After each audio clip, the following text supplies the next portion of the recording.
சேலம் மாவட்டம் தம்மம்பட்டி பேரூராட்சி கூட்டத்தில் திமுக கவுன்சிலர்கள் தண்ணீர் பாட்டிலால் தாக்குதல் நடத்தியுள்ளனர். இது பற்றிய விவரங்களை செய்தியாளர் தமிழ்ச்செல்வனிடம் கேட்கலாம்.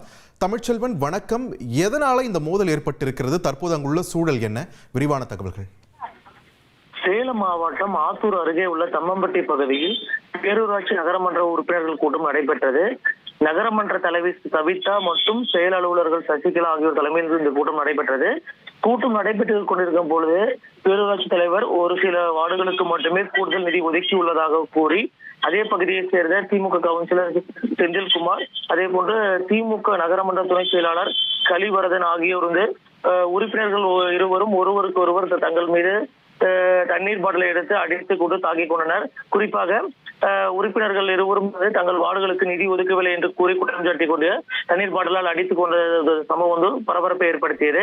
பின்னர் இது தொடர்பாக காவல்துறையினருக்கு தகவல் கொடுக்கப்பட்டு அங்கு காவல்துறையினர் வரவழைக்கப்பட்டு பேச்சுவார்த்தையில் ஈடுபட்டு அவர்களை சமாதானப்படுத்தினார்கள்.